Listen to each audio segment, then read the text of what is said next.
अरे बारे मेरे देश की लड़की लक्ष्मी, बड़ी मेहनत करो तू। कैसे पता तो के? अच्छी मेहनत करी है। मेहरारू अगर मेहनत कही दे मन से दुख बड़ी दया हुआ था। बात मन से दुख दे आवत ना। सबसे बेचारू तो मैं याद रहे। बहुत बढ़िया था। क्या अदा के साथ आप लोगों ने गीत सुना। ढूंढी देवरवा चाटत रहा। वो मनसेधु ससुर कौन लपेट हुआ घर्राऊ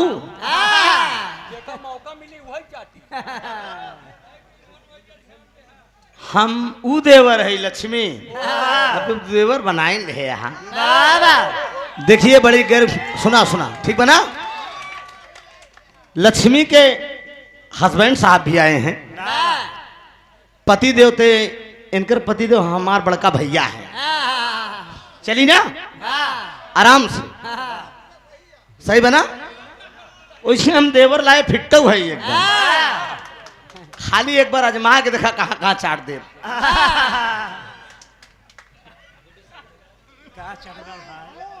बस जिया सेठ रुक जा, तो नहीं पहनाए देंगे।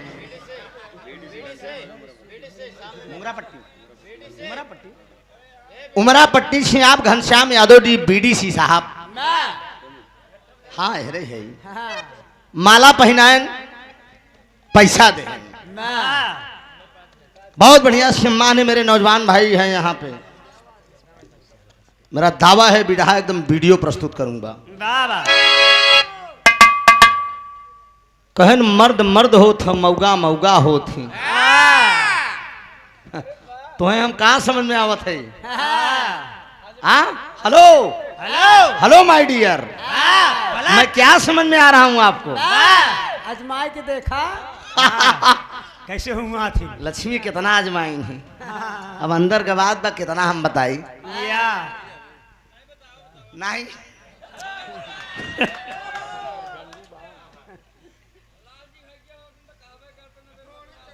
रुक जा। चैलेंज की बात नहीं है। वक्त आएगा तो लाल जी लहरी भी बन जाऊंगा। इलाहाबाद के 3 धरोहर कलाकार थे। बाबू राम कैलाश जी, जनाब हैदर अली जुगनू साहब, काका लाल जी लहरी। एक दाई 40 नंबर गोमती पे हमारी लहरी गुरु को मुलाकात हो गई। मुझे बहुत मानते थे। सच्चाई बता रहा हूं। या लहरी उस्ताद बोले कि बेटा तुम्हारे ऊपर तुम हैदर अली के चेला जरूर हो, लेकिन मुझे इस बात की खुशी है या इलाहाबाद में तुम ऐसे एक इकलौते कलाकार हो कि हर फन के माहिर हो। हाँ जे जैसे सटाए ले तो खाली बगलियों में हम सट जाई थी। हम कहे उस्ताद ही बतावा लेडीज से प्रोग्राम बहुत हो तो बाजे खर्राट मेहरारू मिल जाती मारे ठत बर रथी। तो कहा हम 3-4 ठीतों का गेर बताई देते। गेर कहन पहले लो गेर लगावा कर। हम कहे करे बार कहे करे बार सेकंड गेर मारा कर। हम कहे करे बार रुक जा पहले आराम है बतलाना। पहले गेर समझा काम दे कहाँ कैसे लगावे तू सब लगा सकत है। हाँ हम कहे करे बात कहे न करे बात न माना करे तो टाप गेर लगावा कर। हम कहे कैसे कहा हाय हाय हाय हाय हाय कहा भाई भतराशिन बाटियों का। हम लक्ष्मी को कुछ कहत नहीं है। अब तू बुरा ना मानो लक्ष्मी, ये हमारे बुजुर्गों की धरोहर है। ठीक है अनिल ना, ये हमारे बुजुर्गों की धरोहर है।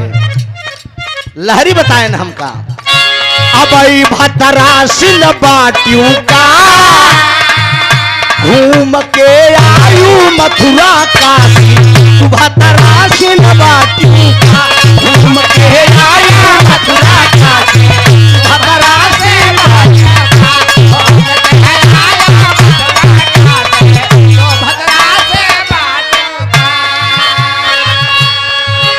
लहरी होई गेन सन्यासी अबई भतरासिन बाटू का हाँ, ये लाल जी लहरी का हाँ, फटका है साथी। या, कोई कलाकार बर्दाश्त नहीं कर पाया।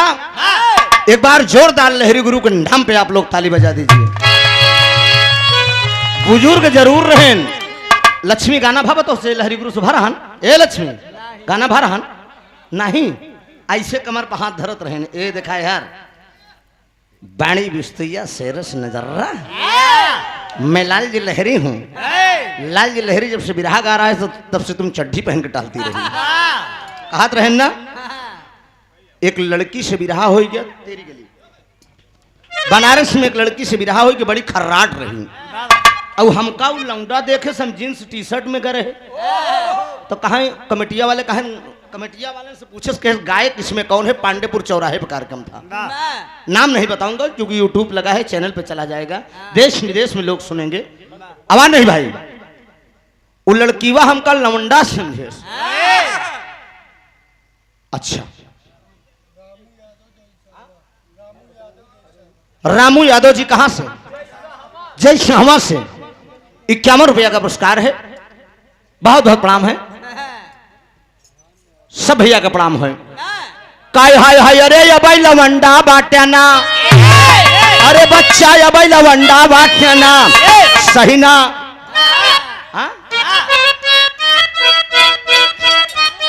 हाँ हाँ यार डॉक्टर ये लहरी महाराज के ढेर दिन बजाए हैं। काय हाय हाय अरे अबई गदेला बाट्याना अरे बच्चा अबई गदेला बाट्याना सही ना पहु ब्यारेली रेला अबई गदेला बाट्याना सही ना पहु ब्यारेली रेला अबई गदेला बाट्याना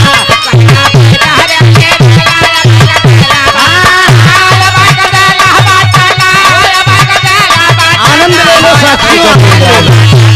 सही ना पहु ब्यारेली रेला अबई गदेला बाट्याना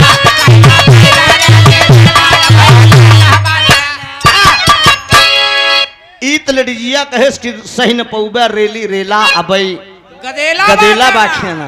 हम कहे तो का कहां से गदेला समझ में आवत है। ओए हम कहे अरे बबुनी अबई लवंडा बाटिना ए बच्ची अबई लवंडा बाटिना देखत आई डंडा हो बू ठंडा अबई लवंडा बाटिना देखत आई डंडा हो बू ठंडा अबई लवंडा बाटिना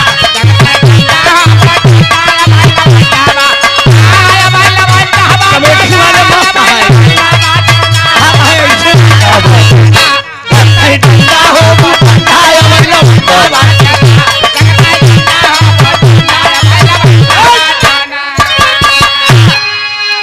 एक मिनट देखते ही डंडा होबू ठंडा अबई लवंडा बाटी, हम कहे तू हमका लवंडा है मनोज हमका लवंडा समझतिया। हाँ, हाँ हाँ, देखते ही डंडा होबू ठंडा अबई लवंडा बानी। हाँ अबे तो देवरई रहन सार खाली ढूंढी चाटत रहन आई लवंडा मौका पाई तो काजनी कहाँ चाट डाई। केवल मौका मिलना चाहिए सर। ये दास हाजिर है। मजा ला लक्ष्मी बुरा न मानो तू बुरा न मानो होली है। कोई बात नहीं आनंद ले लीजिए। हम कलाकार आपस के हैं। यही नहीं हर मंच पे मुलाकात होगी। तो दर्शक के लिए आनंद देने के लिए बात हो रही है। भाई लोग अगर हम कुछ गाऊ ना कुछ बढ़िया ढंग से मनोरंजन दे तो भाई लोग कहें यार चुम मार के बैठा बा हमें लगे तो मऊगा बा कहा। हाँ? अच्छा ये राजकुमार यादव जी आप हरबसपुर टेकी पट्टी के प्रधान प्रत्याशी हैं। आप 51 रुपया का पुरस्कार बा। भैया का बहुत बहुत प्रणाम बा। सब भाई का नमन बा। के देता उमेश यादव नेवादा कला के प्रधान जी। अच्छा मतलब यहाँ के नेवादा कला के 101 रुपया का पुरस्कार बा। बहुत बहुत प्रणाम बा। आशीर्वाद कुछ नहीं ओका दे दा।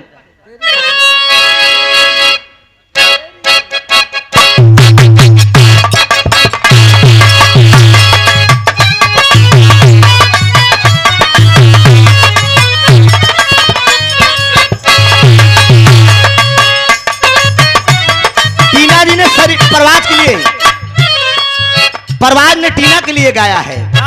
ओ दीवानी तू मस्तानी आइटम कम है तेरी जवानी वाली है तेरी उमरिया।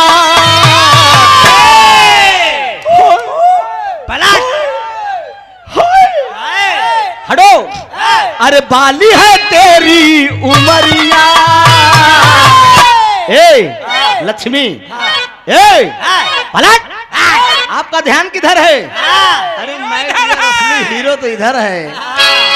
भैया तू ना बुरा माना, हम तोरे मलकिन को कुछ कहत नहीं है, खाली मचवा तक मजा ले जा, उसने बात तहार तो है ये है भाई। अरे बाली है तेरी उमरिया लक्ष्मी, अरे ढूंढा ले कोई संवरिया, कोई संवरिया, ढूंढा ले कोई संवरिया।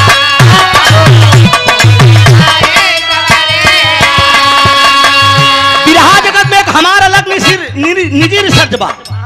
कोई मनचला लड़का है और कोई मनचली लड़की है। ढोलक मास्टर साहब, लक्ष्मी बतलाना है, ध्यान दे, ये हमारा निजी रिसर्च है। मनचला लड़की को देख के मनचला लड़का कह रहा है क्या? टाइट जींस बा तंग बचोली, टाइट जींस बा तंग बचोली,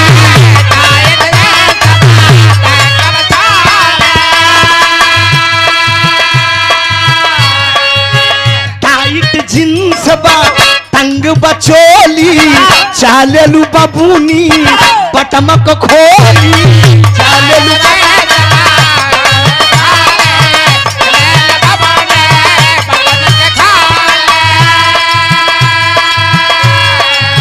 टाइट जींस बा तंग बचोली, चालेलू बबूनी बटमक खोली, लौटन पे डाले लुटेरा।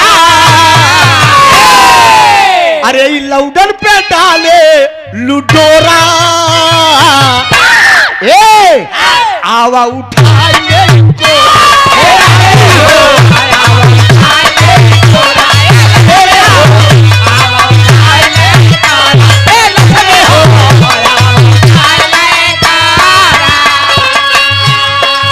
वो लड़की कहती है ए नौजवान है, कोरा उठाने की कितनी शौक है, फैशन के दौर बाबू, फैशन के दौर बाबू,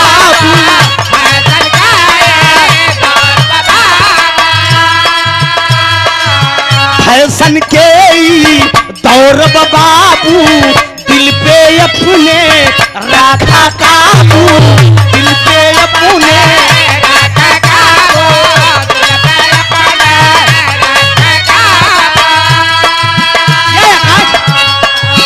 फैशन के दौर बाबू, दिल पे अपने रखा काबू, हमसे चलावा जिन चक्का, हमसे गली में तो सकता, हमसे गली में तो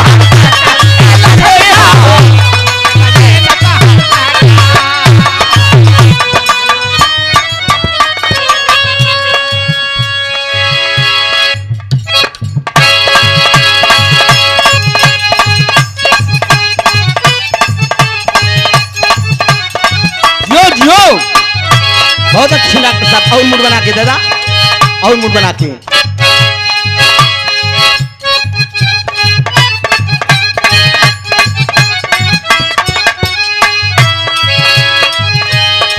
ना केहू के डर से बबुने, ना कहूँ मजबूरी में,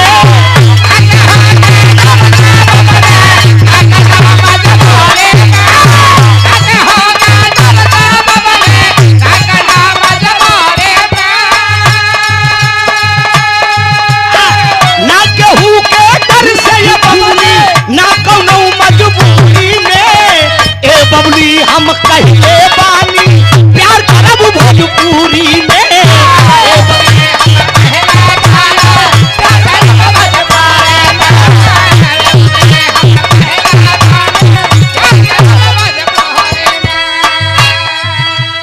इशारा बा कि उ नौजवान कहत बा कि ना केहू के डर से बबुनी, ना कोनो मजबूरी में, ए बबुनी हम कहले बानी प्यार करब भोजपुरी में, इशारा करत बा।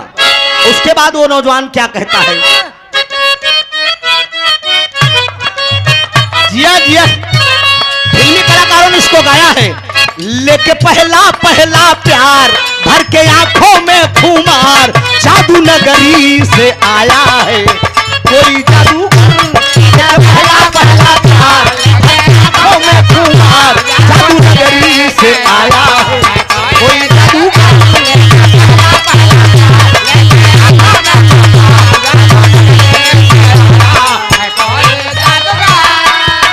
भोजपुरी कलाकारों ने गाया विरहा के शार आदरणीय विजयलाल जी कभी कभी मंच पे इसको गाया करते थे लेडीज को देख के कि ऐसन सुघर सुघर माल वो ऐसन सुघर सुघर माल प्रभु जी कहाँ बनावेला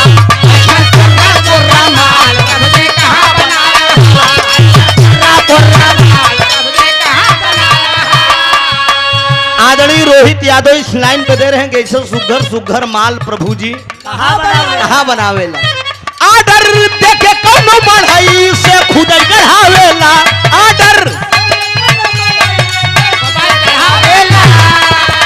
ओ ऐसन कोर्रा कोर्रा माल प्रभु जी कहाँ बनावेला ऐसन छगड़ा दंगा माल प्रभु जी कहाँ बनावेला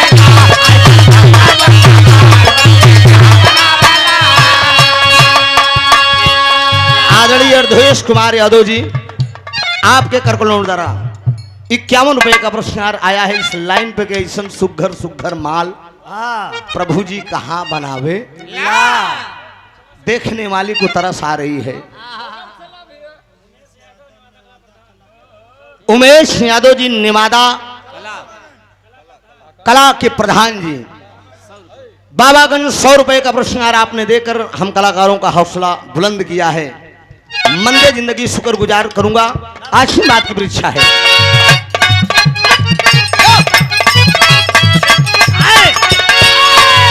दोनों दुल्हन अपने दुल्हा को रहन दे दिया पहली रात पायल तोड़ला दूसरी रात बाली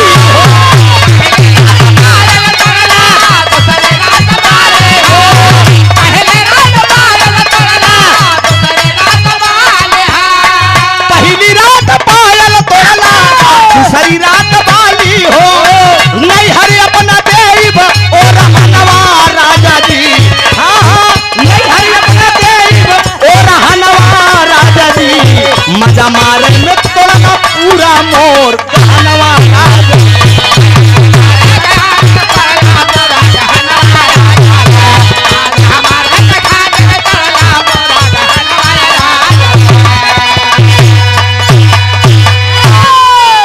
राजा आदरणीय ऋषभ यादव जी लोधीपुर समाजवादी पार्टी के आप क्या हैं जिला उपाध्यक्ष हैं आप माननीय नेताजी के करकमलों द्वारा 251 रुपए का पुरस्कार आया है। मंदे जिंदगी शुक्रगुजार हूं आशीर्वाद की परीक्षा है आशीर्वाद दे हम बच्चे अपनी कला में कामयाब हों। भैया उदयराज यादव जी आप नवाबगंज के धरती से 51 रुपए का पुरस्कार आपने देकर सम्मान किया बहुत बहुत मंदे जिंदगी शुक्रगुजार हूं। भोलानाथ यादव जी मरबल वाले भैया आपके करकमलों द्वारा ये 50 रुपए का पुरस्कार आया है बहुत बहुत प्रणाम सब भाई नमन आशीर्वाद की परीक्षा है।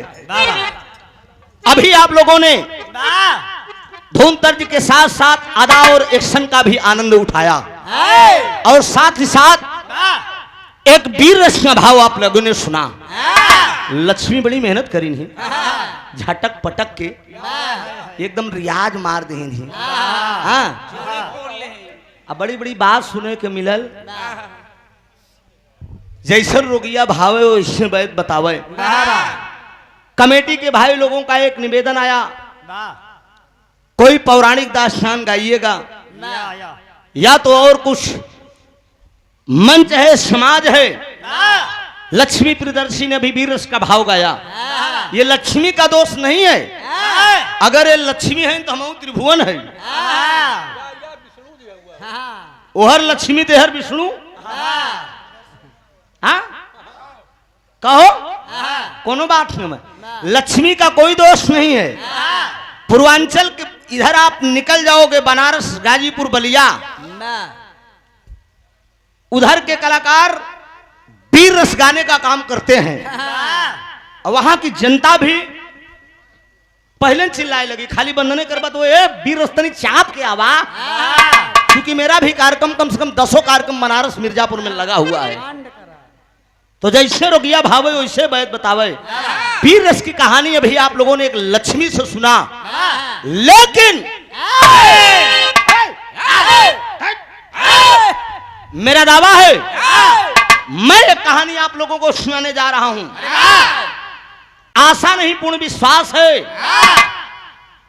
गाना से अगर कट जाए दूसरे लाइन पर गाओ तो यहाँ तमाम लोग हैं, जाने के बाद चर्चा करेंगे यार वो लड़की बीरस गाए से इनके बस कनाई रान बीरस से गौतन।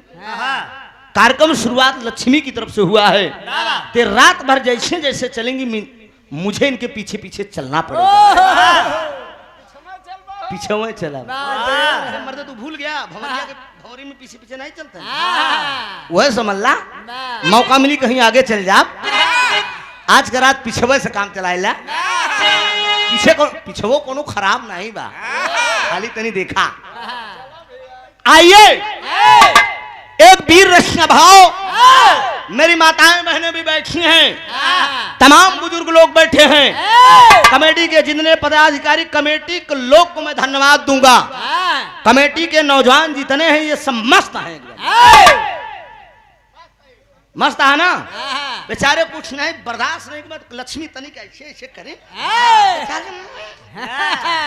लागन लुटावे कैसे थमे था। लेकिन एक काम करे सब जने बैठा जेकर शादी हुई हुई कोनो बात नहीं है, जेकर मेहरारू आए कि सुनत हुई ही सबे ने ई सब चीज से बचा। भौजी हरन वाट लगाई दी का ध्यान दे। नारी न मोहई नारी का रूपा। एक मर्द को देखकर खुश हो सकता है, लेकिन एक औरत को देखकर खुश नहीं। अब बहन खाली जाएगी केवल सवेरे बड़ाई कह दी कि जानू आज बिरहा रहा लक्ष्मी से बड़ा आदा मारत रही लो। कहीं ये बतावा तू बिरहा गावे जा तू निपर्रा करे जा भैया हो ई दास सच्चाई बतावा था। हेलो बातचीत नहीं भाई, पैसा नहीं दोगे चल जाएगा, कोई दिक्कत नहीं है। लुटावे कोई और ले जाके लुटा दे, कोनो दिक्कत नहीं बा। लेकिन हम यही चाहेंगे कि आप लोग शांति से बिरहा के आनंद लीजिए। थोड़ा सा और जगह बनाइए। हेलो नौजवान हट जाइए और पीछे जी ने लात लग जाए हम नहीं जाने। हाँ एक वीर रचना भाव। आशा नहीं पूर्ण विश्वास है। मेरे देश का एक जवान है मनोज जी, इस कहानी को आप बैठकर सुनिए, ये मेरा दावा है। एक एक बात अगर शीशे की तरह ना झलकी, ये शिक्षा मैंने जो जनाब हैदर अली जुगनू साहब से लिया है, या तो शिक्षा में कोई कमी रह गई। उस्ताद ये बताए कौन बिरहा इतना फरछाई के गाया कि पब्लिक के दिमाग में एकदम भेजे में घुस जाए। कलाकार से मतलब नहीं, हम इनके लिए थोड़े क्यों आए हैं। हम आए हैं तो आप लोगों के लिए आए हैं, इसलिए कि आप लोग अगर मुझे पसंद करेंगे तो हो सकता है पर साल फिर बुलाएं, और नहीं पसंद करें तो हो सकता है निगलेक्ट कर दे। हमारा यार एकदम बेकार रहा बनवा, खाली पढ़वा सुनरियात रहा। आइए समय को देखते हुए एक छोटी सी कहानी प्रस्तुत करूंगा। देश के जवान की गाथा है। 16 साल का लड़का यादव खानदान का कितना बड़ा चमत्कार अपने देश के लिए किया है। नौजवानों धुन तर्ज के साथ साथ बीच बीच में मनोरंजन मिलता रहेगा। जो हमारे बुजुर्ग लोग बैठे हैं ये सुनकर कहानी जाए। बहुत वेद पुराण आप लोगों ने सुना है। इस राउंड में इनके राउंड में बिरहा सुन लीजिए, अगले राउंड में फिर नंबर आएगा, कोई अच्छी कहानी आप लोगों को फिर मैं सुनाने का काम करूंगा।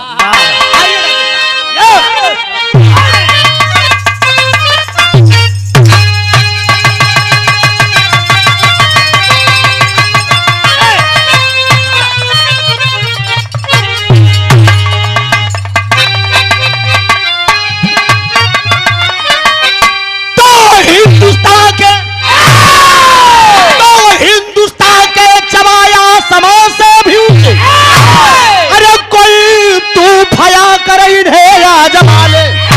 अरे धरती की कश्ती है सागर से गहरी, चुनवती तो उसको डुबा दे।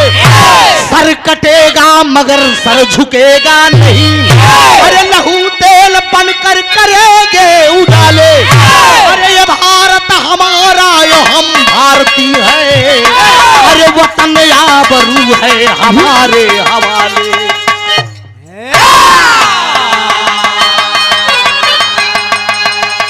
बेस बंद हो गया ढोलक का, बेस बंद हो गया है। हेलो मैक मास्टर, ठीक है ठीक है। चलो आदरणीय रामचेत दरोगा साहब, प्रयागराज इलाहाबाद के धरती से साहब की तरफ से 100 रुपए का पुरस्कार आया है, शानदार पुरस्कार आया है। ये कोनो कमर हिलाए बनाए बा, ये ओरिजिनलिटी पुरस्कार आया है। हीरे की कदर जौहरी करता है। लेकिन मैं बधाई दूंगा लक्ष्मी जी को, आपके अंदर भी जो कला है वो काबिले तारीफ है। हर लेडीज के पास नहीं है ये चीज, आकर्षण आपके अंदर है। आपके चेहरे से लेकर नाच नखरे से लेकर, एक बात बा लक्ष्मी, बिरहा गाना अलग बात है, लेकिन हमार दावा बा की नेवादा टेकी पट्टी के धरती पे बिरहा गाय के लक्ष्मी तो जात है, लेकिन कितने नौजवान यहाँ घायल हो गए हो। ये मेरा दावा है कि 10 दिन दिमाग से नहीं उतरेगा। यार कैसा भी रहा था, हाँ इतनी जोरदार प्रस्तुति है, इतनी जोरदार आपकी अदा है। मैं काबिले तारीफ कर रहा हूँ, खास तौर से आपको बहुत धन्यवाद दे रहा हूँ। गौर करेंगे, हिंदुस्तान का पानी पानी होता है, हिंदुस्तान का जवान खुद की लड़ाई लड़ना जानता है। हिंदुस्तान के एक एक बच्चा, आज हिंदुस्तान में गद्दारों की कमी नहीं है। गौर करेंगे बाबूजी, छोटा मुट्ठी बसाला पाकिस्तान हिंदुस्तान को चैलेंज करता है। हमारे देश के प्रधानमंत्री दामोदर दास मोदी जी कहते हैं मैंने देश को मजबूत कर दिया। हिंदुस्तान का एक नागरिक होने के नाते मैं सवाल करता हूं आपसे, मित्रों गौर कर लीजिए, आज भी जितने AK-47 पाकिस्तान के पास है, हिंदुस्तान के पास नहीं है।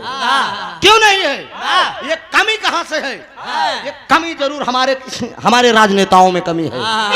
क्या देश मेरा मजबूत होगा? मुट्ठी में पाकिस्तान उत्तर प्रदेश के बराबर आबादी है, छोटा सा पाकिस्तान साला हिंदुस्तान को चैलेंज करे, ये बर्दाश्त करने की बात है। लेकिन अफसोस इस बात की कमजोरी है, कमजोरी के नाते मेरा मुल्क मेरा देश दबा हुआ है। एक लाइन यहाँ भाव दिया गया है,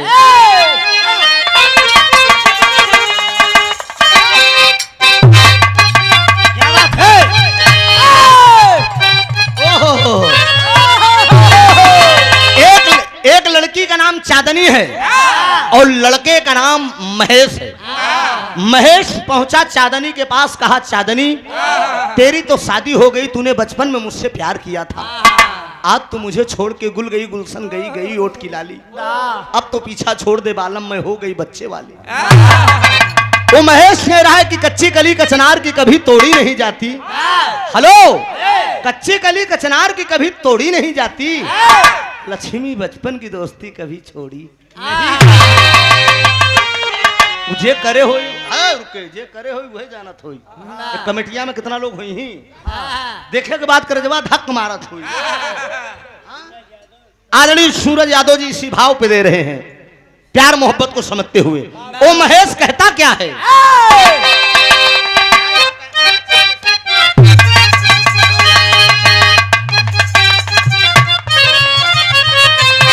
कि अरे राहे वफा में मुझको भी,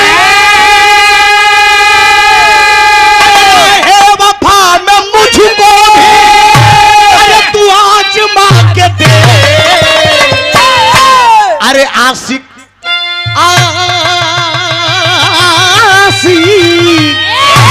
अरे आशिक हूँ तेरा जाने जो, आशिक हूँ तेरा जाने जा, तू अपना बना के दे, आशिक हूँ तेरा जाने जा, तू अपना बना के दे, आशिक हूँ तेरा जाने जा, अपना बना के दे, आशिक हूँ तेरा जाने जा।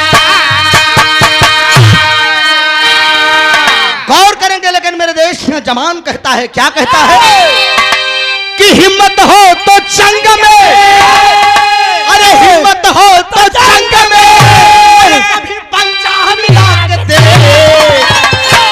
अरे आ जाएगा समझ में, अरे आ जाएगा समझ में, कभी जंघा मिला के दे, आ जाएगा समझ में, जंघा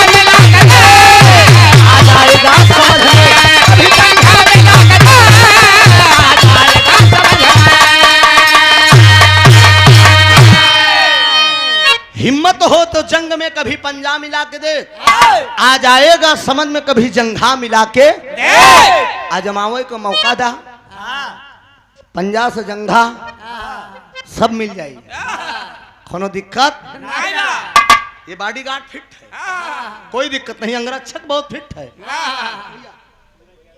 अच्छा सूरज यादव जी समाजवादी युवा कार्यकर्ता हैं, लगे रहिए मुन्ना, अंगड़ाई ले रही है, 24 का इंतजार है। और पटेल भाइयों से मैं गुजारिश करूंगा अगर यहाँ पर होंगे आप लोग भी तैयार रहिएगा समाजवादी वोट करने के लिए। हो सकता है भारत का प्रधानमंत्री बिहार के मुख्यमंत्री नीतीश कुमार जी घोषित हो जाएं। तो पटेल भाइयों की गर्व की बात है, माननीय सब पार्टियों का सपोर्ट हो गया है। अखिलेश जी भी विचार कर रहे हैं नीतीश जी को हो सकता है चुना जाए। अगर नीतीश जी चुनते तो पटेल भाई अपने आप लपट जाएंगे, और लपट जाएंगे तो निश्चित है कि अंगड़ाई कामयाब होकर रहेगी। कहानी यही से शुरुआत है, कहानी कब की और कहां की है।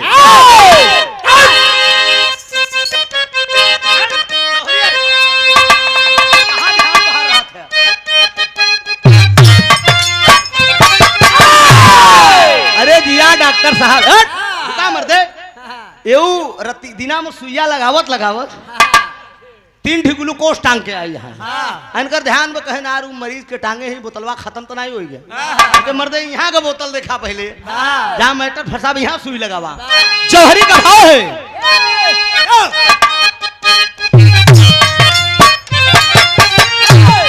अरे है पीरों की अब धरती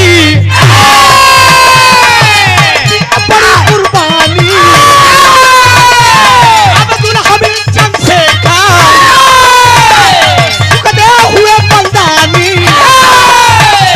अब तक 10 दिन है बीता कोई मिलाना लगने वाला, जब सुनी खबर अंगद ने मद्रास का रहने वाला।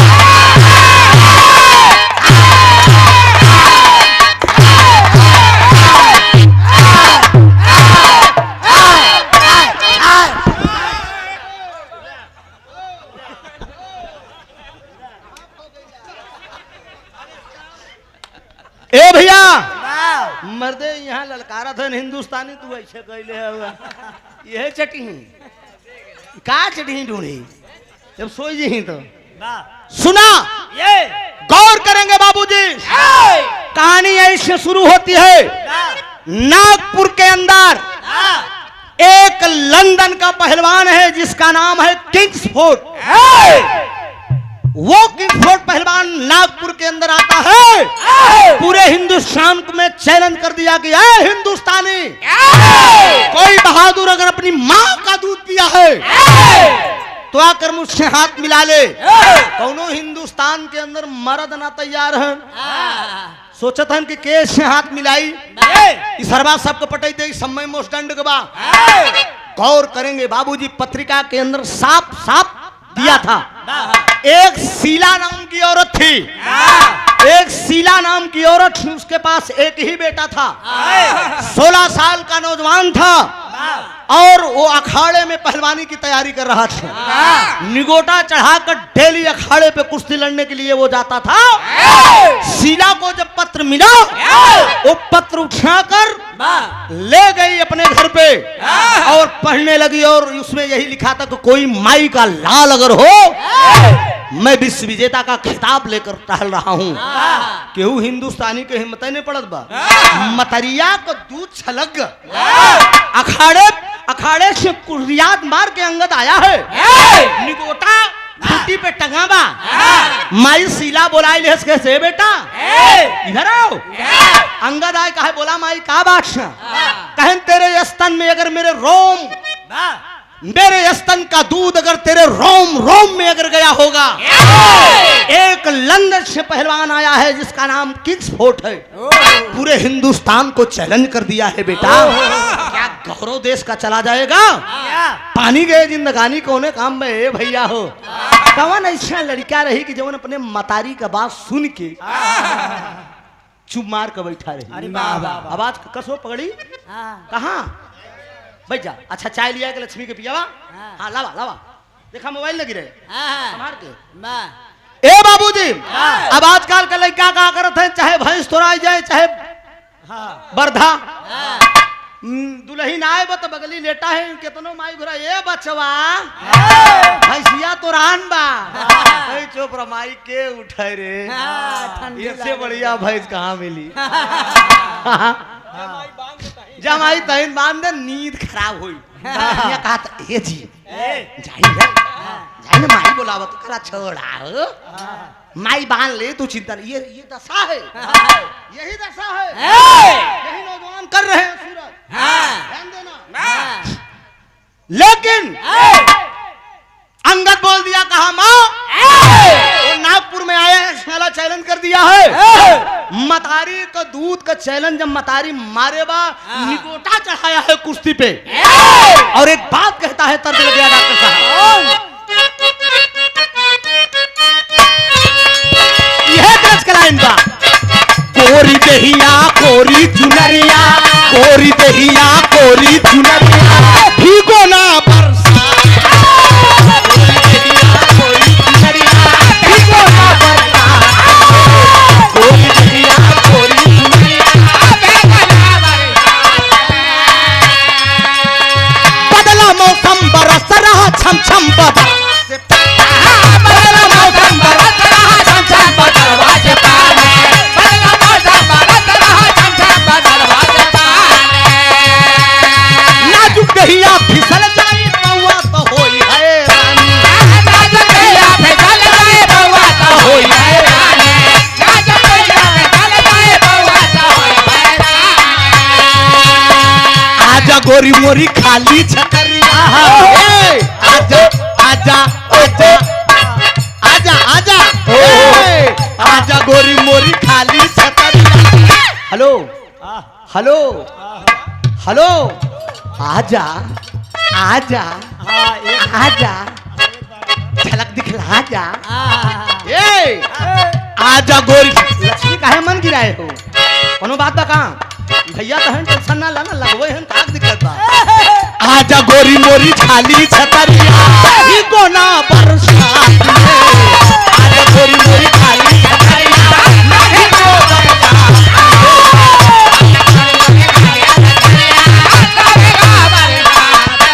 एक लाइन ही तर्ज में हमारे हैदर उस्ताद गावत रहे हाथी घोड़ा नाचई पतुरिया हाथी घोड़ा नाचई पतुरिया बबलू की बारात में हाथी घोड़ा नाचई पतुरिया बबलू की बारात में हाथी घोड़ा नाचई पतुरिया बबलू की बारात में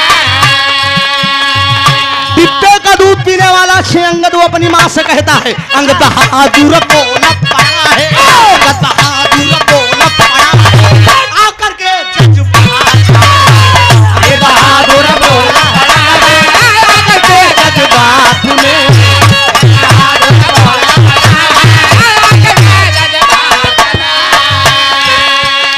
कसम है माँ तेरे दामन की दागी नहीं लगाऊंगा बीच अखाड़े में मैं मैया पैर की धूली चटाऊंगा तोरा साले की मैया मैं तोरा साले की मैया ला दूंगा यो हाथ में तोरा साले की मैया मैं ला दूंगा यो हाथ में तोरा साले की मैया मैं ला दूंगा यो हाथ में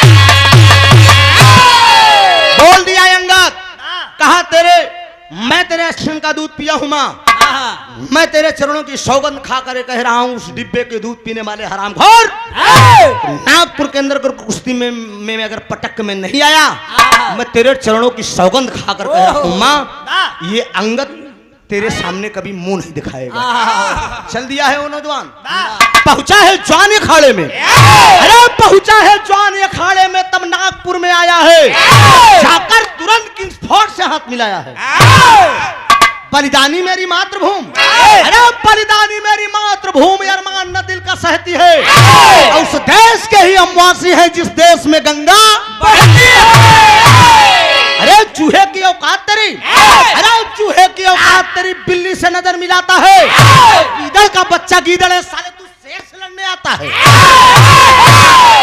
टिब्बे के दूध पीने वाले हरामखोर, तेरी साले इतनी हिम्मत, तेरी माँ का साले तू डिब्बे का दूध पीकर साले यहाँ हिंदुस्तान में आया है। मतारी का दूध पिए है। जल्दी तो गर्म नहीं, हिंदुस्तानी अगर गर्म हो तो फिर ठंडा नहीं होते, जल्दी गर्म ना होते, गर्म तू लोग होते। हाँ तो क्या जल्दी से गर्म कही दे, ओकरे बाद हम ठंडे रहा, और ओकरे बाद जब तू ठंडा होगा तो हम गर्म हो जाए, जब हम गर्म हो जाए तो पूरी हिंदुस्तानी हूँ, जब तक पूरा काम कर नहीं दूंगा बेटा, समझ लो, तब तक जाने नहीं दूंगा। याद रखना, इसी अखाड़े में, इसी घेराव के अंदर बोल दिया बेटा। अरे बाप रे बाप, किंग्सफोर्ड देख रहा है। अखाड़े में कुश्ती शुरू हुई मित्रों, गौर करेंगे, बड़ी छोटी सी कहानी है, आपस में बातचीत नहीं होना चाहिए। कुश्ती जब शुरू हुई, मेरे देश का जवान और 16 साल का नौजवान अंगद किंग्सफोर्ड को उठा लिया। उठा के जैसे हनुमान जी धौलागिरी लेके चला रहे हैं, वैसे उठा के जैसे नचावता फुटबॉल की तरह। किंग्सफोर्ड कह रहा है कि यार छोड़ दे, नहीं तो मैं बचूंगा नहीं। उठा के दाब दिया, दाब के सिनेमा पर चढ़ के हुमुक देश का है, बोल मार दिया जाए कि छोड़ दिया जाए, बोल तेरे साथ क्या सलूट किया जाए। किंग्सफोर्ड कहा छोड़ दे यार, मैं मर जाऊंगा। हम तो खाली लड़का समझत रहे, काहे बेटा मैं लड़का नहीं हूँ, देखने में खाली लड़का हूँ, मैं तुम्हारा भी बाप हूँ, खाली पहचान के देखो। उठाकर पटक कर सीने पे चढ़ दिया। बाबूजी गौर करेंगे, मुंह से खून फेंक दिया किंग्सफोर्ड। जो किंग्सफोर्ड के साथ आए थे लंदन के लोग, वो दवा इलाज के लिए ले गए, लेकिन बाबूजी अंगद को कोई बचा नहीं पाया, मर गया। जब वो मर गया तो उस समय हमारे देश के प्रधानमंत्री कौन थे? पंडित जवाहरलाल नेहरू जी और राष्ट्रपिता महात्मा गांधी जी। यही बीच में अंगद का शादी का तैयारी हुई। शादी कई के गौना आए, गौना के बाद सुहागरात की वो तैयारी कर रहा था। राधा नाम की एक लड़की थी, रियाज मार रहा था कि आज सुहागरात मनाने जाऊंगा, तो दिलों की मुलाकात होगी, एक मिनट जिंदगी की नई शुरुआत होगी और सूरज मीठी मीठी बात होगी। शादी हुई है? नहीं हुई है तो समझ लो, इसको मैं बता रहा हूँ। दो दिलों की मुलाकात होगी। ऐसा रात जिंदगी में 2-3 रात बड़ी सुहानी होता। हाँ, एक शुरुआत की रात इंसान जब धरती पे पैदा होता है, बड़ी सुहानी रात हो तो सोहर होता भैया, खुशी में ना। और उसके बाद एक बिछवा वाली जनता ही है सब भाई, ये भाई का ना भाव हुई जन्मा का माध्यम से समझ रहा आप लोग। एक आखिरी रात जब दुनिया से इंसान अलविदा होता है, वो आखिरी रात होती है, लेकिन दूसरी रात की हर नौजवान का इंतजार रहता है। रतिये ससुरी नहीं हो रात ये होती और बड़ी हो जात तो ठीक 4-6 रात जुड़ जात तो कोनो बात ऐसी बात होती है। कहा नहीं हरे कहा हाल कहा चूम चटा ओ केतनी सहेली तोहरे चूम चटा, नारी नबेली तोहरे चूम चटा, यही है ना, ये बात होती है। खैर छोड़िए, गाने पर आप लोग आइए। इधर पटक दिया, कोई नहीं बचा पाया, सुहागरात की वो तैयारी कर रहा था। ये लंदन के लोग साले मेरे देश के पहलवान के साथ एक चाल की। चाल क्या किए? एक सुंदर पत्र लिखकर पंडित जवाहरलाल नेहरू राष्ट्रपिता महात्मा गांधी के पास भेज दिए। मेरे लंदन की जनता, आपके हिंदुस्तान के पहलवान की कुश्ती लंदन के अंदर होनी चाहिए। तर्ज कलाइन बा जिया,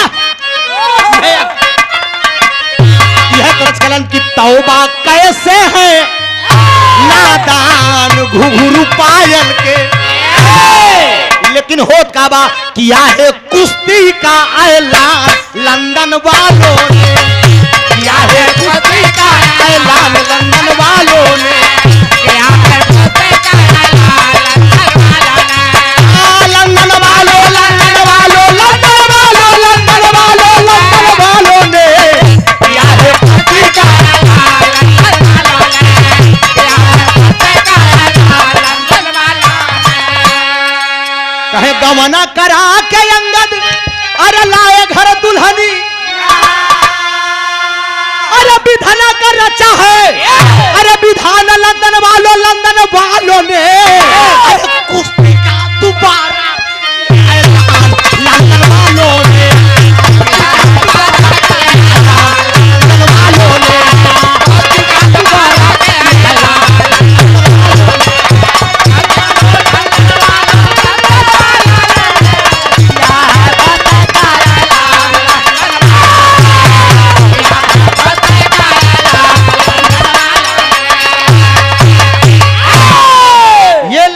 लोग करते क्या हैं, दूसरे पहलवान से कुश्ती रख दिए।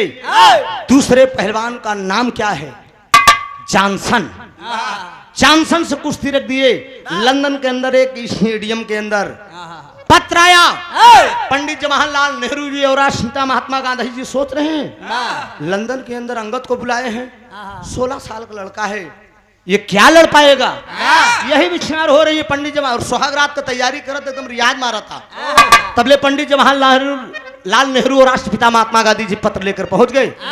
बचवा लंदन से की पत्र आए बा तोहर कुश्ती रखी गई बा। बोला तोहर का विचार बा, चल बा 1 मिनट। वो बोला अंगद थोड़ा दुल्हन से पूछ के आऊं। नहीं नवेली दुल्हन है, मेरी माताओं बहनों को बहु बेटियों को इस विरह को सुन के एक सीख लेनी चाहिए। देश का पानी जाने के बाद दोबारा वापस नहीं आएगा। और राधा नाम की औरत के पास पहुंचा, अपनी बीबी के पास कहा प्राण प्यारी ये बतावा मैं लड़ने के लिए लंदन जाऊं कि सुहागरात मनाऊं। पढ़ी लिखी थी, पत्नी थी, गर्व करना चाहिए हिंदुस्तान की ऐसी नारियों को। मैं सलूट करता हूं गायक कलाकार त्रिभुवननाथ एंड पार्टी अपने मंच से। कितना बढ़िया संदेश उसने दिया है। कहा स्वामी देश का पानी जाने के बाद वापस नहीं आएगा। अरे वाह, हम आप अगर इस धरती पे जिंदा रहेंगे सुहाग रात तो फिर हो जाएगी, लेकिन आप बड़े शौक से जाइए, देश में सम्मान बचा कर आइए। वो नौजवान चल देता है, अपनी दुल्हन से इजाजत लिया। दुल्हन से इजाजत लेने के लिए बाद अपनी माँ के पास पहुंचा, जो शीला उसकी माँ थी। मतारी के पास पहुंचा। 1 मिनट भैया, आवश्यक बात नहीं होना चाहिए, रिक्वेस्ट है आप सबसे। दादा का हैरान अभी सूरज यादव जी, आप समाजवादी पार्टी के युवा नेता हैं, आपके कार्यक्रमों द्वारा बहुत सुनाया का पुरस्कार आपने देकर मेरा सम्मान किया है। मंदे जिंदगी में शुक्रगुजार रहूंगा। गौर करेंगे, वो नौजवान अपनी माँ के पास पहुंचा, शीला के पास, कहा माई लंदन लड़े के जाए के बाद। मतारी बैठा ले, बड़े प्यार से चारपाई पे बैठा देती है। थाली में एक देसी घी की जो है दीपक जलाती है। दीपक जलाने के बाद कहती कि बचवा खाली 1 मिनट के लिए बैठ जा, 1 मिनट के लिए बैठ जा, हम कुछ काम करब, उसके बाद तुम्हें विदाई कह दी। देखिए ये माँ का भाव है। हिंदुस्तान में गर्व करना चाहिए, ऐसी ऐसी पत्नी, ऐसी ऐसी माँ पैदा हुई। ये वही तपोभूमि है। राम कृष्ण गौतम बुद्ध इसी धरती पर पैदा हुए। हेलो दादा, इनको जगाओ, सो रहे हैं। अच्छी बात है, इधर सुनिए। राम कृष्ण गौतम इस धरती पर पैदा हुए, सीता सावित्री अनुसुईया जैसी नारी इसी धरती पर पैदा हुई हैं। 6 महीना दिन 6 महीना रात कई दिन है, इसी धरती पे पैदा हुई। ये कपिल यादव जी 20 रुपए का पुरस्कार, शानदार पुरस्कार आपने दिया है। बड़े आदर और भाव के साथ आप सम्मान से आकर थमाए हैं। वैसे तो न जाने कितना लोग लुटाए देते ऐसे पे, लेकिन ये बड़ा अमोल पुरस्कार आ गया है। 21 रुपए का पुरस्कार है। बहुत बहुत धन्यवाद है। गौर करेंगे, विरहा से आप लोगों का जो मूल मंत्र असली है, जो हमारी धरोहर है, हमारी पहचान है विरहा से। हम धोती कुर्ता पहन कर खड़ा है तो कोई डांस करने, डांस से पहचान ना, पहचान बात के बिरहिया है। विरहा हमारी मातृभाषा है। वो तो मनोरंजन आ गया, अपनी अपनी कला है। माँ बैठा लेती है, बैठाने के बाद इशारा करती है कि बेटा बैठ जाए, एक लाइन तर्जबा।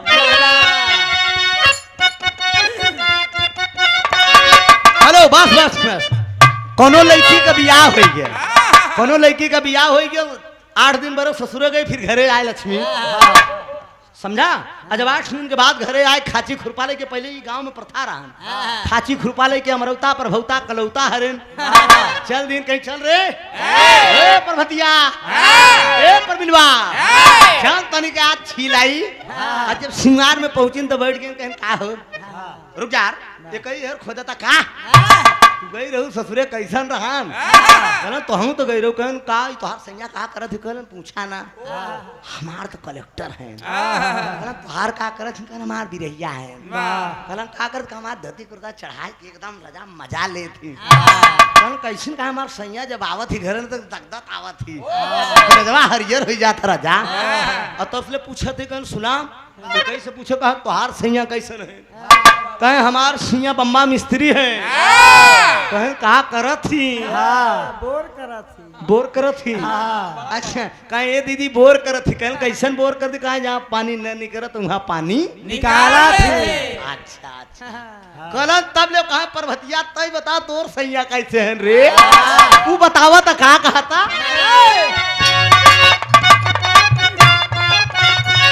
अरे कैसे सुनाई सूखा अरे कैसे सुनाई सूखा अरे ससुरे का गोरी सैया हमारा चाँद बाड़न हम हई चकोरी लेकिन गौर करेंगे बाबूजी मतारी शीला चारपाई पे बेटे को बैठा देती है बैठाने के बाद बाबूजी मतारी अपने बेटवा का आरती उतार रही है अरे माई अपने बेटावा अरे माई अपने बेटावा के आरती उतारेली बेटवा लड़ाना बाद लंदन भेजावेली माई अपने बेटावा के आरती उतारेली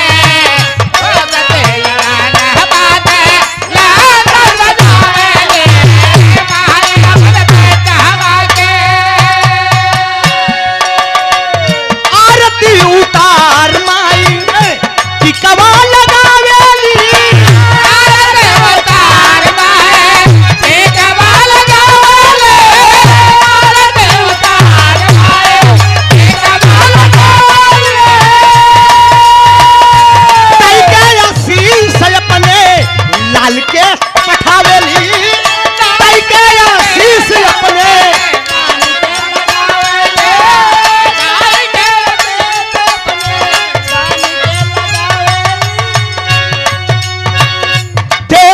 आशीष जननी देखे आशीष जननी लाल के बुझावेली कुश्ती लड़ाना पादे लंदन भेजावेली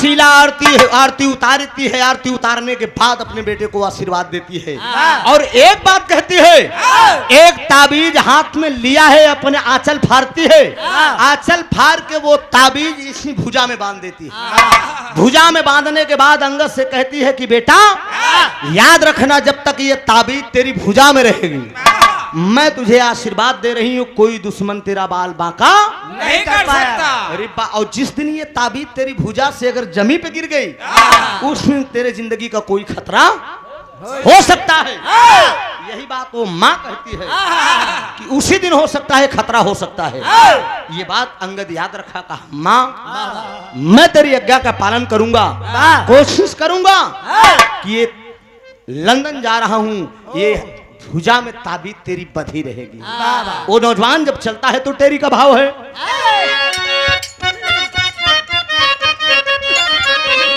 अरे मोरे राम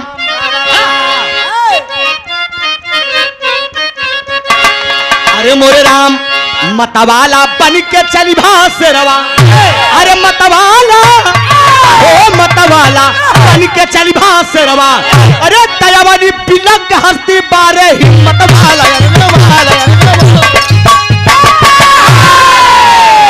अवनी बिलक हस्ती बारे हिम्मत वाला मतवाला बन के चली भासरवा वो नौजवान चल दिया और कार्यक्रम के आप अग्रज मनोज यादव बीडीसी साहब आपके करकमोदर अध्यक्ष हैं अध्यक्ष हैं ठीक है कोई बात नहीं है आप गए थे आपकी अगुवाई थी बहुत शानदार पुरस्कार देकर आपने सम्मान किया है। 4 साल के बाद मुझे याद किया है। मैं आपको कोट कोट नमन करता हूँ। बहुत बहुत धन्यवाद है। बीच बीच में से याद के लेवा करा करा दास क्रम छोट मोट गवैया है, कोनो बहुत बड़ा गवैया ना है। बहुत बहुत प्रणाम हो, आशीर्वाद की परीक्षा है। आशीर्वाद दे हम बच्चे अपनी कला में कामयाब हो। वो चल दिया नौजवान, आशीर्वाद जननी का लेकर हिंद केसरी हुआ तैयार। आशीर्वाद जननी का लेकर हिंद केसरी हुआ तैयार। होने लगी विदाई, घर से जुट गईले कुल नर और नार। मद्रास जाकर दिल्ली पहुंचा, एरोप्लेन पर हुआ सवार। संग में पीएम नेहरू चाचा बाबू गांधी चले सिधार। चल दिया, मद्रास से जाकर दिल्ली पहुंचा। दिल्ली पहुंचने के बाद एरोप्लेन पर बैठ गया नौजवान। लंदन के लिए कुश्ती लड़ने के लिए जा रहा है। स्टेडियम के अंदर कुश्ती रखी गई है। लंदन का दूसरा पहलवान कौन है? जिसका नाम है जॉनसन। जॉनसन से कुश्ती रखी गई है। उसी से कौन कौन जा रहे हैं? एरोप्लेन पर 3 लोग सवार हुए। कौन कौन? हमारे देश के प्रधानमंत्री जी, राष्ट्रपिता महात्मा गांधी जी और 16 साल का जो पहलवान था अंगद। 3 लोग जब एरोप्लेन पे सवार हुए, पंडित जवाहरलाल नेहरू प्रधानमंत्री साहब, राष्ट्रपिता महात्मा गांधी जी के दिल में खटक है। 16 साल का ये नौजवान है, कहीं हो ना हो, होता है अपनों के बीच में ऐसा दर्द होता है। एक सच्चाई घटना में आप लोगों के बीच में बता रहा हूं आज मंच पे। एक बार मेरा कार्यक्रम हमारे इलाहाबाद प्रयागराज में हनुमानगंज जगतपुर पे बक्सर बिहार के आदरणीय ओम प्रकाश यादव जी से था। पहला कार्यक्रम था ओम प्रकाश जी से। आदरणीय विजयलाल जी से तो कई कार्यक्रम, करीब 7-8 कार्यक्रम हुआ, उनसे भी करीब 10 कार्यक्रम हुआ। लेकिन पहला कार्यक्रम जब ओम प्रकाश जी से था, बहुत भीड़ जनता थी कि यार त्रिभुवन से प्रोग्राम ओम प्रकाश जी का है। ओम प्रकाश और विजयलाल जी ये नाम चिन्ह कलाकार हैं बिरहा जगत के, जो कि बिग गंगा चैनल पे जजस भी कर चुके हैं दोनों लोग, सुल्तान और बादशाह के रूप में। चूंकि 2017 में मैं भी गंगा चैनल पे गया था। निर्णायक वो लोग थे और वो क्या किए थे, उस समय मेरे भगवान थे वो लोग। उस समय उस्ताद लाल जी लहरी जी जिंदा थे। सच्चाई बता रहा हूँ, लहरी गुरु से नहीं बर्दाश्त हुआ कि यार नौजवान है, हो सकता है ओम प्रकाश कहीं दाब न दे। सच्चाई बता रहा हूँ। वो जाके एक विक्रम में लुक के बैठे थे लहरी उस्ताद। कमेटी को लोग दिखाई देख गए और छीन गए, उन्हें मंच पे लाए, सम्मान दिया गया, माला पहनाए। लहरी उस्ताद ऐसे बैठ गए। सच्चाई बता रहा हूँ, जैसे हमारे कोनो भूत सवार हो जाए। इशारा कर दिया, केवल आंखों से इशारा हुआ है। देखिए, केवल आंखों से इशारा लहरी उस्ताद ने किया है। ऐसे किया है कि उड़ा कर गाओ, अगर दब गए तो बहुत मारूंगा। जिले की गरिमा जाने न पाए, मैं बैठा हूँ। बहुत बढ़िया कार्यक्रम, शानदार कार्यक्रम हुआ। उस उस्ताद जब जाने लगे तो मुझसे कान में कहा कि तुम्हारा आप ठीक है, मैं चल रहा हूँ। वहां की जनता बोली कि यार लहरी कुछ सिखाई के गया है त्रिभुवन के, अब बैठा अब केरी की और बढ़िया गई। तो होता है अपनों का दर्द। हम लोग आपस में लड़े कुछ भी हो, लेकिन यहाँ जिले की बात आती है, वहां सर्वा फिर पानी गए जिंदगानी कौने। ध्यान दीजिएगा, पंडित जवाहरलाल, राष्ट्रपिता महात्मा गांधी जी, दोनों लोग सोच रहे हैं कि ये नौजवान लड़ने के लिए जा रहा है, हो सकता है कोई न कोई घटना घट सकती है। एरोप्लेन पर बैठ के समझा क्या रहे, एक लाइन तर्ज।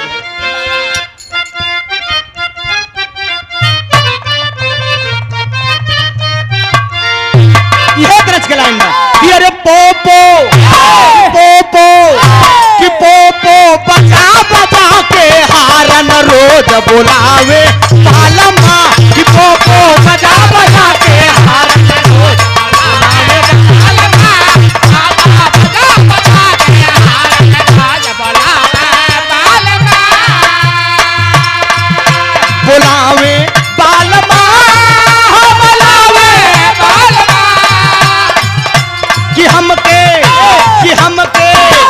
हमके शिवों में बैठा के रोज घुमावे पालमा, कि हमके शिवों में बैठा के रोज घुमावे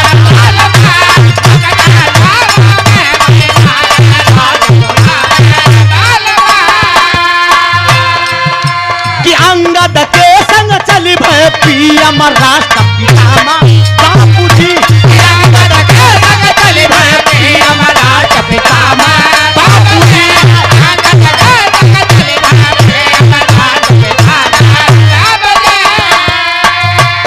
अंगद के संग चली भय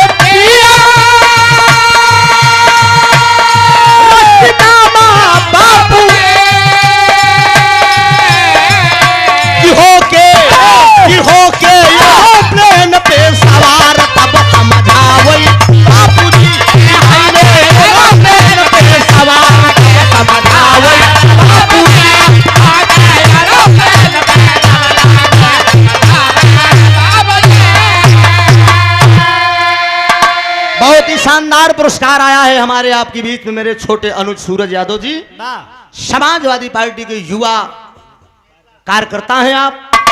निमादा पट्टी की धरती से बहुत बहुत मैं धन्यवाद दूंगा। लगे रहियो, अंगड़ाई ले रही है, लेकिन ध्यान करेंगे बाबूजी। पितामह जी और पंडित जवाहरलाल नेहरू जी समझा रहे हैं, बेटा लंदन के अंदर कुर्सी रखी गई है। 5 मिनट का गाना और है, गौर करेंगे, बहुत छोटी सी कहानी मिलेगी, उसके बाद लक्ष्मी जी का नंबर आ जाएगा। ध्यान आप लोगों का हटे ना, मैं ज्यादा समय नहीं लूंगा। देखिए, पंडित जवाहरलाल नेहरू जी राष्ट्रपिता महात्मा गांधी जी समझा रहे हैं, लंदन लड़ने के लिए जा रहे हो, लंदन वाले साले बहुत कोरी हैं, ये चाल कर सकते हैं। कहें बाबूजी तू चिंता ना करा, ये देश का पानी बचाए के हम आऊ, इमे कोनो शक ना बा। चल दिए, एरोप्लेन उड़ान भरती है दिल्ली हवाई अड्डे से, लंदन पहुंची है। लंदन हवाई अड्डे पे जब एरोप्लेन रुकती है, उतरते हैं तीनों लोग, पंडित जवाहरलाल नेहरू जी, राष्ट्रपिता महात्मा गांधी और अंगद, ले जाते हैं स्टेडियम के अंदर। देखने वालों का तांता लगा है। आज निमादा पट्टी में आप लोग देखने के लिए आए हैं और सुनने के लिए आए हैं कि त्रिभुवननाथ आ रहे हैं और लक्ष्मी प्रियदर्शी बिहार से आ रहे हैं। उत्तर प्रदेश और बिहार का मुकाबला है, चल के देखा जाए भैया। उसमें हिंदुस्तान और लंदन का मुकाबला है, हिंदुस्तान और लंदन का मुकाबला है। पूरा स्टेडियम खचाखच है, खाली मनोज बीडीसी साहब 3 कुर्सी खाली बा। एक पे कौन बैठा? पंडित जवाहरलाल नेहरू, दूसरे पे राष्ट्रपिता महात्मा गांधी जी बैठ गए, तीसरा पे अंगद बैठा। बतबले आदेश हुआ, अखाड़े के बीच में उ जानसन पहले से सरवा एकदम बाँ भाजता, एक से मैसे से टहरा था, एकदम रियाज भैंसा से मारा था। 16 साल का लवंडा यह निगोटा चढ़ाए और चढ़ा के चल दिया। अखाड़े के बीच में जब पहुंचा है तो तर्ज छोटा सा, यह तर्ज का लाइन बा, अरे छोटा सा नजराना पिया लौट के अब लाना, पिया याद रखोगे या भूल जाओगे। लेकिन वो लइकवा जब निगोटा चढ़ाई के स्टेडियम के अंदर अखाड़े के बीच में पहुंचा तो जानसन क्या कह रहा है उस लड़के को देख के, ए बेटा, अरे बच्चे हो अभी कल के, ए बेटवा, ए बेटवा, अबे तू कम दांव जानत, मतारी तो हर खाली दूध ही पियाए बना, लेकिन अबे गुरु से ज्ञान हम बहुत माई रही, तो का चाँप देव चला जावे, लेकिन कहा सोन सोन, कहा अरे बच्चे हो अभी कल के, अरे कच्चे हो तुम अकल के, अरे बच्चा बच्चे हो अभी कल के, अरे कच्चे हो तुम अकल के, आए हो यूं उछल के बोलो जम के लगोगे,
मैं तो अकेला हूँ, मैया के गोदी में खेला, बातें नहीं बनाओ, लड़ना है तो आ जाओ, बातें नहीं बनाओ, लड़ना है तो आ जाओ, बोलो या भाग जाओगे,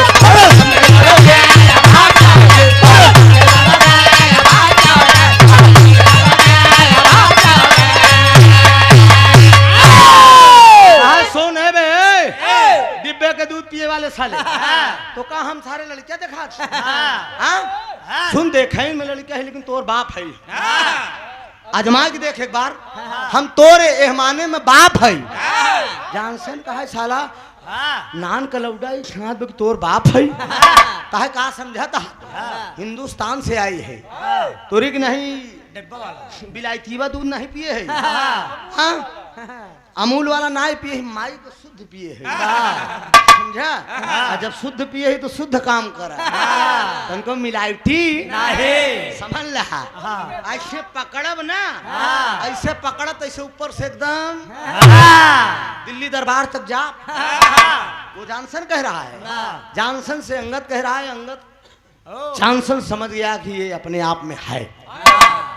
दही के भेसा में हम चूना चाटते रहे। बहुत शानदार पुरस्कार सूरज यादव ने दिया है। कमेटी में तो है खेदमदार तनिक निकले, कम से कम चलत है सामान भादों को नहीं बराबर चलत है, छीटा चलत।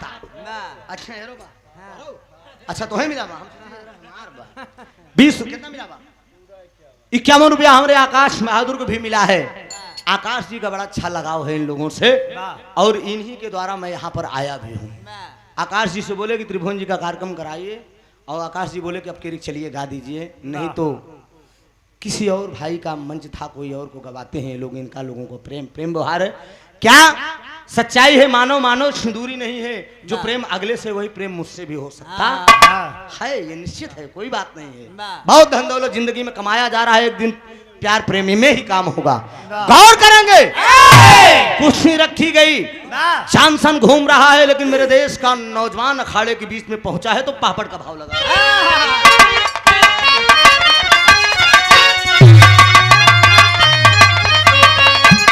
अरे भिसिल रे फरी तुरंत दिया बजाई बीच दंगल में, अरे भिसिल रे फरी तुरंत दिया बजाई बीच दंगल में, अरे हिंद के फरी तुरंत कोढ़ाई बीच दंगल में।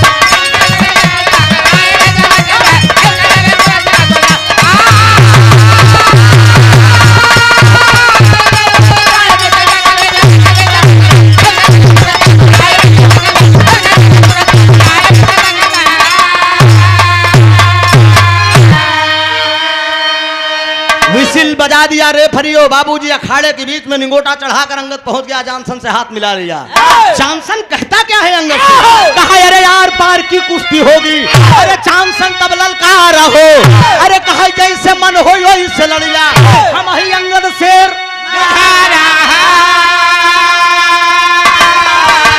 अरे काला जंग पर तुरंत दिया लोटाई बीच दंगल में, अरे जैसे रबिया भाई बैठ बताओ बीच दंगल। सुनो जानसन कहने लगा यार पार की कुश्ती होगी। कहा चाहे जैसे मन हो वैसे तय लड़ रे, अगर तोरे अंदर इतनी क्षमता हो तो हमारे अंदर इतनी क्षमता, जैसे तुम्हारी इच्छा हो वैसे तुम लड़ सकते हो, कोई दिक्कत नहीं है। अच्छा आदरणीय मनोज बीडीसी साहब के कर कमनोदर आवे शानदार पुरस्कार 51 रुपए का आया है, बहुत बहुत प्रणाम है, मंदे जिंदगी शुक्रगुजार हूँ। लड़ाई शुरू हुई, आर पार की कुश्ती होगी, कोई दिक्कत नहीं है। जब अखाड़े के बीच में कुश्ती शुरू होती है दोनों पहलवान में मित्रों, आल्हा का भाव दिया गया, उठा के मारिए।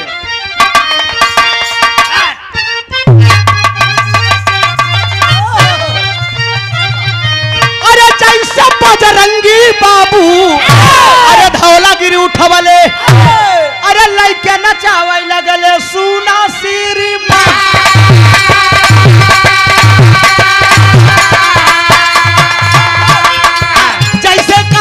बाबू गोवर्धन उठावले, भैया जाई से कन्हैया बाबू गोवर्धन उठावले,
लड़ाई शुरू हुई। लड़ाई शुरू होने के बाद प्रमाण मिलता है जैसे गोवर्धन पर्वत को बजरंगबली ने उठाया था, धौलागिरी पर्वत को गोवर्धन को जैसे आनंद कंद 16 कलापूर्ण भगवान कन्हैया अपने अंगुली पे उठाए थे, उसी तरह से धौलागिरी पर्वत को बजरंगी उठाए, वैसे आज दुश्मन को उठा लिया। कौन?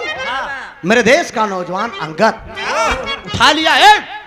उठा लिया, उठाए के बाद अखाड़े के बीच में से नचा रहा है, एकदम नचा रहा है। जॉनसन कहता है कि यार छोड़ दो। अंगद कहा तो बोल बोल बोल, मार दिया जाए कि छोड़ दिया जाए, कि बता के तुम्हें तुम्हारा ठेल दिया जाए, क्या किया जाए? जो तुम कहोगे वही मैं करूंगा। जॉनसन कहता है छोड़ दे। पूरे लंदन के लोग अवाक रह गए कि ये छोटा सा नौजवान, छोटा सा लड़का एकदम पट्टा भर जवान को उठा लिया है, ऐसे नचावत जैसे वो। गौर करेंगे बाबूजी उठाकर अखाड़े में पटकता है, पटकने के बाद सीने पे चढ़ के हुमुक दिया। सीने पे चढ़ के हुमुक दिया तो मुख से खून फेंक दिया, 32 दांत एकदम निकर आए, मोई गए। ले गए दवा इलाज के लिए, लेकिन कोई बचा नहीं पाया। गौर करेंगे लंदन का झंडा 3 दिन के लिए झुका दिया गया। ताली कौन कौन बजा रहा है? कौन कौन बजा रहा है? विधायक आप लोग सुन रहे हैं। इस स्टेडियम के अंदर जब सीने पे चढ़ के अंगद हुमका है अखाड़े के बीच में जॉनसन को, तो स्टेडियम के अंदर ताली कौन कौन बजा रहा है? गौर करेंगे। किसी भाई को अगर कहानी जो गौर से सुनते होंगे उन्हें मालूम होगा कौन कौन बजा रहा है ताली, बताइए। नेहरू और गांधी, दो ही लोग ताली बजा रहे हैं। ऐसा लग रहा है पूरा हिंदुस्तान ताली बजा रहा है। आज खुशी का माहौल हुआ। जॉनसन मर गया। जब जॉनसन मर गया बाबूजी, लंदन का झंडा 3 दिन के लिए, हेलो बात नहीं, लंदन का झंडा 3 दिन के लिए झुका दिया गया। शोक समारोह मनाया गया। पंडित जवाहरलाल नेहरू, राष्ट्रपिता महात्मा गांधी जी ने इसी जगह पर गलती की थी। मैं ये दावे के साथ मंच पे कह रहा हूँ, मेरे देश के पहलवान के साथ गलती ये की है कि लंदन के लोगों से जाकर बोले कि आप लोग मुझे विदा करिए, हम लोग हिंदुस्तान जाना चाहते हैं, अपने मुल्क को बहुत काम है, बहुत जिम्मेदारी हम लोगों के ऊपर है। लंदन के लोगों ने कहा कि आप लोग जाइए बड़े सम्मान के साथ। अभी हमारा पहलवान मर गया है, शोक समारोह मनाया गया है, लंदन का झंडा झुका दिया गया है। 3 दिन के बाद बड़े मान सम्मान के साथ आपके पहलवान की विदाई की जाएगी। सोचिए, बोल दिए कि 3 दिन के बाद आपने पहलवान की विदाई की जाएगी। पंडित जवाहरलाल नेहरू पितामह जी पहुंचे, कहा बेटा अंगद, हम लोग इंडिया जरूरी काम से जा रहे हैं, तुम्हारी विदाई 3 दिन के बाद होगी, क्या तुझे मंजूर है? भोला भाला नौजवान था वो। अंगद बोल दिया कि बाबूजी आप लोग हिंदुस्तान जाइए जरूरी काम से, हम 3 दिन के बाद हिंदुस्तान आएंगे, कोई दिक्कत नहीं है। नहीं है। शोक समारोह खत्म होने के बाद ये लंदन के लोग मुझे विदा कर देंगे। हिंदुस्तान वापस चले आए पंडित जवाहरलाल नेहरू, राष्ट्रपिता महात्मा गांधी। शोक समारोह खत्म होने के बाद ये साले लंदन के लोग गद्दार, मैं किस शब्द से संबोधित करूं वो कम है, ये साले मेरे हिंदुस्तान के नौजवान के साथ चाल कर दिए। शोक समारोह खत्म होने के बाद अंगद के पास पहुंचते हैं और कहते हैं कि क्यों बे, तू बहुत बड़ा बहादुर है ना, तू अपने आप को बहुत बलशाली है ना, मेरे 2 पहलवानों को तूने मार डाया अखाड़े के बीच में सीने पे चढ़ के, तू कितना बड़ा बहादुर है, तू कितना बड़ा बहादुर है। कहा क्या बात है? मैंने बताया था ना, जाते समय माँ ने एक ताबीज बांधा था भुजा में, और बोली थी कि जब तक ये भुजा में ताबीज रहेगी तब तक कोई दुश्मन बाल बाका नहीं कर सकता। आय हाय हाय, कटघरे के अंदर एक भूखा शेर, पागल शेर, एक पागल शेर कटघरे के अंदर बंद है। लंदन के लोगों ने ऐलान कर दिया अंगद से, कहा जो ये पागल शेर जो बंधा हुआ है, इसी शेर से अगर तू लड़ जाएगा और लड़ के अगर इसी शेर को अगर तू पछाड़ देगा तो हम समझेंगे कि तू हिंदुस्तान का बहुत बड़ा बहादुर पहलवान है। गौर करेंगे। पागल शेर कटघरे से खोला गया। जब पागल शेर कटघरे से खोला गया मेरे देश का वो नौजवान उस शेर से भी लड़ गया बाबू, शेर से लड़ गया। लड़ने के बाद उसने पंजा वो अंगद पकड़ लिया है, लेकिन एक अजीब घटना घटती है मित्रों। घटना क्या घटती है? एक घटना ऐसी घटती है, धीरे से उसके हाथ से शेर का पंजा छूट जाता है। जब शेर का पंजा छूट जाता है तो शेर का पंजा सीधे कहां वार किया? उसके माँ का दिए हुई ताबीज पे। उसकी भुजा में जो ताबीज बंधी है उसी से चंगुल मारता है, ताबीज जमीन पे गिरती है। और जब जमीन पे ताबीज गिरती है तो माँ का दिया हुआ ताबीज था, माँ के दिया हुआ ताबीज था। वो सोचने लगा नौजवान कि माँ ने मेरी माँ बोली थी कि ये ताबीज जब तक शरीर में रहेगी कोई दुश्मन बाल बाका नहीं कर पाएगा। उसी ताबीज के लेने के लिए जब वो अंगद जमीन पे निहुरता है बाबू, जैसे ही निहुरा है वैसे मेरे देश के पहलवान पे वो पागल शेर तुरंत वार कर दिया। और तुरंत वार कर दिया। वार करने के बाद गिरा लेता है। लड़ तो गया, पकड़ तो लिया, लेकिन झटके में गिरा लिया। और जब मेरे देश का पहलवान गिर गया तो बाबूजी वो पागल शेर करता क्या है, सीधे अपने दोनों पैरों से चंगुल उठाकर उस अंगद के सीने पे मार दिया। और जब सीने पे मार दिया कस के एकदम बाबूजी धसा दिया। धसाने के बाद उठा के चरचरा के सीना फाड़ डाया। और जब चरचरा के सीना फाड़ डाया बाबूजी चाबड़े से पकड़ लिया मुख से, इस गर्दन को दबा दिया अपने मुख से। छटपटा के मेरे देश अंगद का प्राण पखुरु उसी अखाड़े के बीच में छूट गया। दोस्त मर गया, जानसन शहीद हो, अंगद शहीद हो गया बाबूजी। लेकिन इधर दिल्ली हवाई अड्डे पे गांव के लोग, मुल्क के लोग आज उसकी नई नबीली दुल्हन राधा और उसकी माँ शीला, सब लोग इंतजार कर रहे हैं कि अभी अंगद आते होंगे। माला फूल गजरा लेकर सब लोग खड़े हैं कि हम सम्मान करेंगे अपने देश का पहलवान का। लेकिन ये लंदन वाले साले गद्दार मेरे देश के पहलवान की लाश को पकड़ के साले बोटी बोटी करके एकदम टुकड़ा टुकड़ा करके एक ताबूत में पैक करते हैं। पैक करने के बाद बाबूजी हवाई अड्डे पर ले जाते हैं, एरोप्लेन पे उठाकर हिंदुस्तान के लिए रवाना करते हैं बाबूजी। दिल्ली हवाई अड्डे पे इधर तमाम गांव के लोग, मुल्क के लोग, नई नवेली दुल्हन जिसकी हाथ की अभी मेहंदी नहीं छुटी है वो भी अपने सुहाग का इंतजार कर रही है। मेरा स्वामी, मेरा पति, मेरा परमेश्वर देश का सम्मान बचाकर, देश का गौरव बचा के हिंदुस्तान वापस आ रहे हैं। हर नारी को गर्व होता है अगर पति किसी चीज में अगर तरक्की करता है, गर्व होता है ना है। हिंदुस्तान की नारियों को गर्व होता है कि मेरा पति इस काबिल है। लेकिन दिल्ली हवाई अड्डे पे होता क्या है, आखिरी भाव है। सूरज यादव जी, आप समाजवादी पार्टी को युवा आप कार्यकर्ता हैं, आपके करकंडों द्वारा 51 रुपया बहुत बहुत प्रणाम हो। सब भाई का नमन में आखिरी भाव में हुआ। अरे दुल्हन और रमाई खड़ी, अरे दुल्हन और रमाई खड़ी, अरे अब आशा लगाई,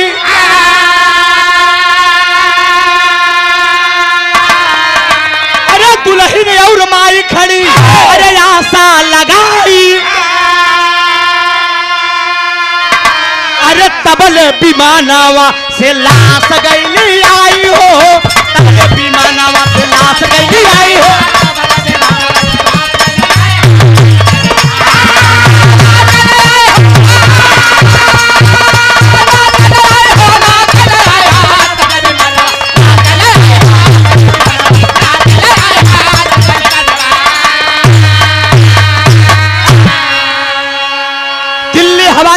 तमाम लोग खड़े हैं, सारे लोग एकत्रित हैं, मेरे देश का पहलवान आ रहे हैं, एरोप्लेन मिला रही है। लेकिन हवाई अड्डे पे जब एरोप्लेन उतरती है ताबूत के अंदर पैक बाबूजी अंगद नहीं बल्कि अंगद की जब लाश निकाली गई, नई नवेली दुल्हन है जिसके हाथ की मेहंदी नहीं छूटी है, फपक फपक लाश पर छाती पीट कर रोने लगी। और आज वो शीला मां रोने लगी। पंडित जवाहरलाल नेहरू, राष्ट्रपिता महात्मा गांधी से पूरा देश सवाल कर रहा है, पूरा देश सवाल कर रहा है कि आप बातों का जवाब दीजिए। हमारे देश को पहलवान को आपने कहां छोड़ा। आप तो बोले थे कि कुश्ती जीत गया है, लेकिन जब कुश्ती जीत गया तो ये कैसा व्यवहार साले ये लंदन वाले कर दिए। पहलवान की जगह पर ये लाश कैसी आई है, गौर करेंगे बाबूजी। दोनों लोग मूड़ी नीचे कर लिए और कोई जवाब नहीं निकल रहा है। वो नहीं ना मेरी दुल्हन, राधा विचार कर रही है, नहीं लौट के मैं घर नहीं जाऊंगी, मैं मुंह नहीं दिखाऊंगी। अगर मेरा पति देश के लिए अगर शहीद हो गया है, मैं वो तुरंत उसी दिल्ली हवाई अड्डे के बगल में चिता लगवाती है। चिता लगवाने के बाद बाबूजी अपने पति का टुकड़ा टुकड़ा लाश उठाती है। तब पियावा का लाश लेके अरे सती होई जाई, अरे सती होई के नाम इतिहास में लिखा।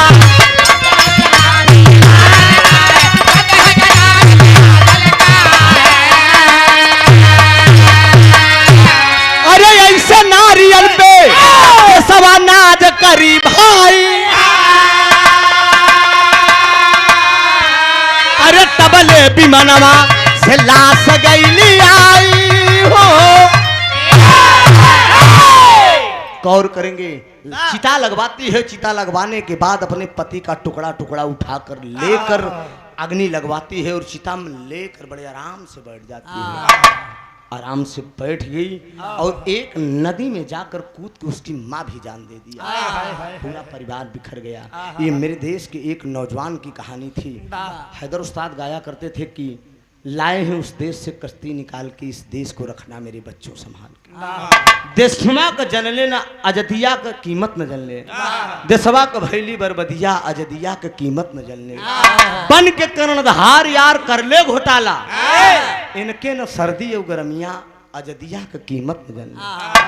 लूट मार खून खराबा सुबह शाम बा, लूट मार खून खराबा सुबह शाम बा। अब हाई के देखे भाई जरा श्रीमान बा, यही बाटे देशवा के चलनिया। जीन्स टी शर्ट में बियर में दुनिया परेशान बा। हाँ फैशन में देखा बाबूजी दुनिया बर्बाद बा। हैदर रोवई गांधी के खदरिया अजदिया के कीमत न जनले। सोचिए, पहले के नेता थे अशफाक उल्लाह खान, वीर अब्दुल हमीद, चंद्रशेखर आजाद, सुभाष चंद्र बोस, तमाम जैसे नेता थे। देश को आजाद करने के लिए खुद की जान की बाजी लगा दिए, लेकिन देश को आजाद कर दिए। लेकिन आजकल के नेता क्या कर रहे हैं, एक दूसरे की बुराई करके मैं ये कर दूंगा, मैं वो कर दूंगा, लेकिन लू बटा सन्नाटा।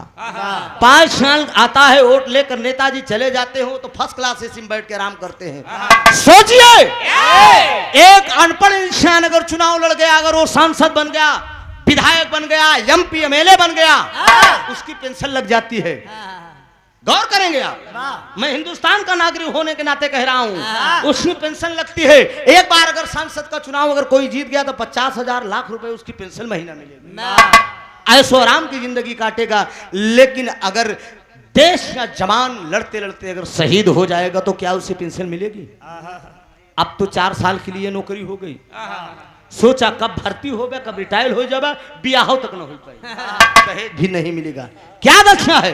ये हमारे देश के प्रधानमंत्री जी की व्यवस्था है, हमारे देश के राजा। सोचिए 4 साल 5 साल का वो लोग बना थे, 5 साल को वो लोग बना थे, 4 साल फौज में भर्ती करता है। कायदे से अगर गौर से अगर सोचोगे तो मतारी बाप का पढ़ाया हुआ पैसा भी वापस नहीं आएगा। टीए डीए दे के 10-11 लाख रिटायर के नहीं, ओकरे बाद जा गोबर ढोआ। यही व्यवस्था है। ये मेरे देश के जवान की गाथा थी। हमारे देश को आजाद करने के लिए हर नौजवानों ने कुर्बानी दिया है, हर माताओं बहनों ने कुर्बानी दिया है। न जाने कितनी माताओं बहनों का सरेआम इज्जत ये साले गोरी चमड़ी वाले रोड पर लूट लिया करते थे। घास की रोटी खाकर देश को आजाद किए, लेकिन आजाद करके तो गए, लेकिन संपूर्ण आजादी आज भी नहीं है। एक साधारण इंसान पैसा कमाने वाला जिंदगी नहीं बिता सकता है, ये मेरा दावा है मनोज जी। 1200 रुपए में इस समय गैस सिलेंडर हो चुका है। जेकरे घरे के गैस चूक जात बिना 2 महीना भरावे की हिम्मत नहीं पड़ता। सच्चाई बतावत है। मेहरुवन की इशारा करता है कि चूल्हा से काम चलावा, क्या करोगे? ये व्यवस्था है। साधारण 50,000 महीना अगर कायदे से आप कमाएंगे तब पर भी परिवार को मेंटेन नहीं रख पाएंगे। ये मेरे देश के जवानों की गाथा है। इस देश को आज़ाद करने के लिए बहुत से नौजवानों ने कुर्बानी दिया है। यही से कहानी मेरी खत्म हुई और आखिरी भाव है। आदरणीय सूरज यादव जी समाजवादी पार्टी के युवा नेता है। आप महोदय की तरफ से 51 रुपए का शानदार पुरस्कार आया है। बहुत बहुत प्रणाम। स्वामी गीतानंद अनंत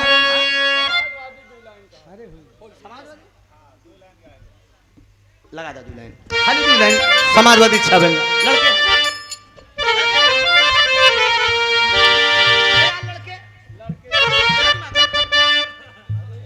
लड़के हैं मोहल्ले।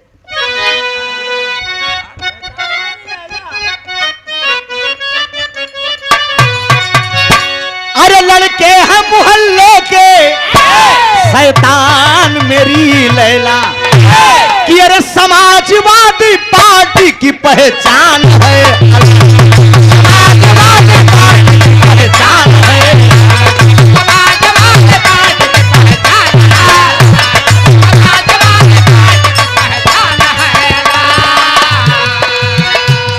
समाजवादी पार्टी की पहचान है।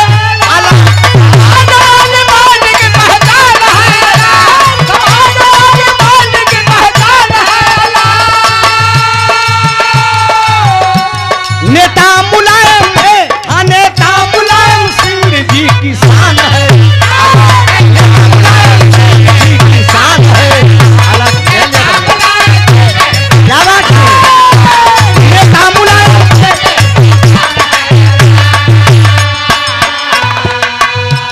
चोरों से नहीं मतलब न डाकू से है नाता। चोरों से नहीं मतलब न डाकू से है नाता। चोरों से नहीं मतलब न डाकू से है नाता।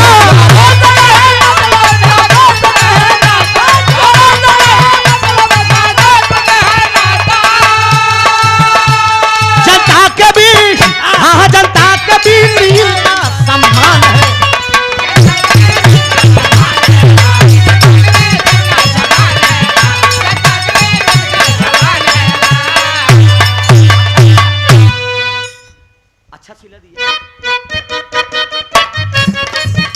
अरे अच्छा सिला दिया तूने मेरे प्यार का।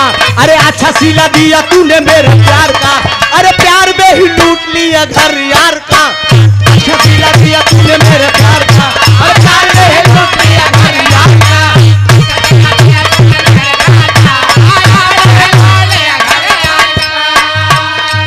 अंगड़ाई ले रही है मित्रों।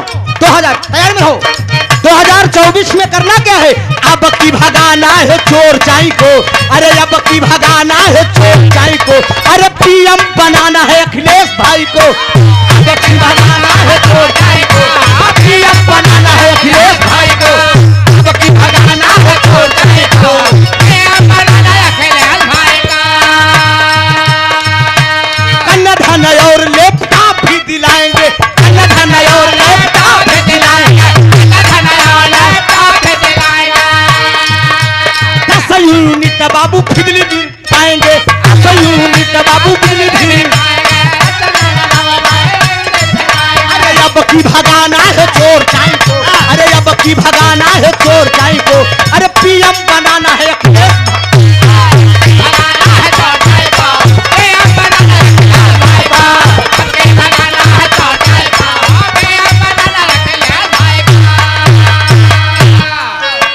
चलते चलते आखिरी भाव में इस नेवादा पट्टी के धरती पे मैं आखिरी बात कह रहा हूं। 2024 में अंगड़ाई ले चुकी है मित्रों, लेकिन पूरा हिंदुस्तान इंतजार कर रहा है अखिलेश जी का। अगर गीत अच्छी लगेगी तो तालियों से आप लोग सम्मान करिएगा। अरे अखिलेश भैया कवन दिन होतई। अरे अखिलेश भैया कवन दिन होतई। तू बन जाता पीएम कवन दिन होतई। तू बन जाता पीएम कवन दिन होतई। तू बन जाता पीएम हो बन जाता तू बन जाता पीएम कवन दिन होतई।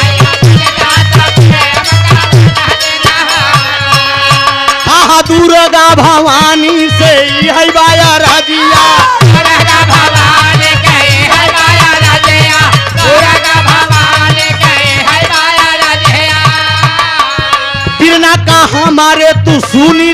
रजिया जिनका हमारे तू सुनी लगा रजिया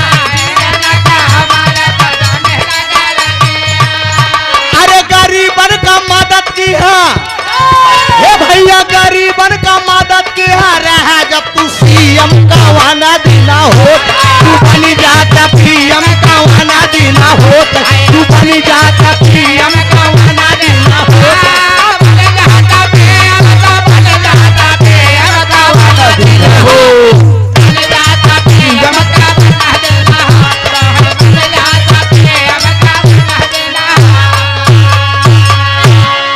अंगड़ाई ले चुकी है मित्रों। आने वाले 2024 में आप लोग तैयार करिएगा।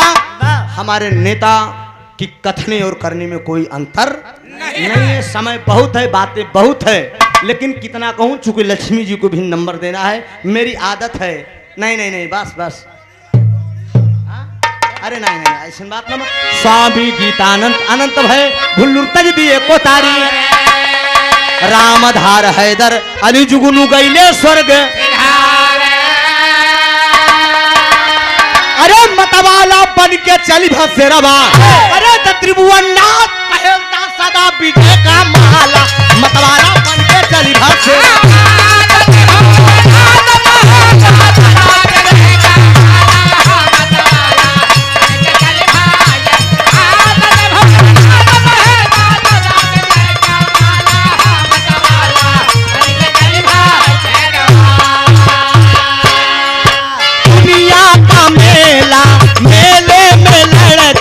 लड़की अकेली सन्नो है नाम उसका दुनिया का मेला मेले में लड़की अकेली सन्नो है नाम उसका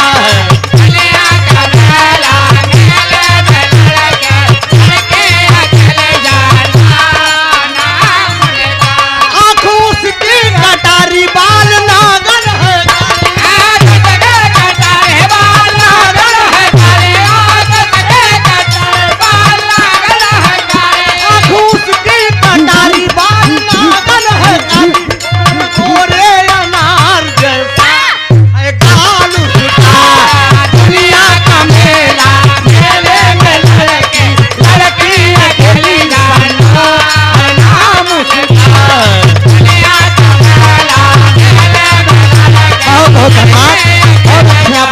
दुलार दिया है। गीत अच्छी लगी है आप लोगों को, एक बार ताली बजा के आप लोग सम्मान कर दीजिए। यही कलाकार का धन होता है दोस्त। बहुत बहुत वंदन अभिनंदन है दोस्त। टूटियों के लिए हम क्षमा चाहेंगे। एक मिनट साहब, टूटियों एक मिनट रुकिया, खाली तनिक बोले 2 मिनट भैया हरंग के। टूटियों के लिए क्षमा चाहेंगे। जाने गाने बजाने में अल्फाजों में अगर कोई गलती हुई हो तो हम क्षमा चाहेंगे। इसके बाद सेवा आप सब लक्ष्मी प्रियदर्शी जी से लीजिए। फिर अगले राउंड में अगर नंबर मिलाते एक बढ़िया विधा आप लोगों को फिर सुना के जाऊंगा। धन्यवाद। चाय पिलाइए।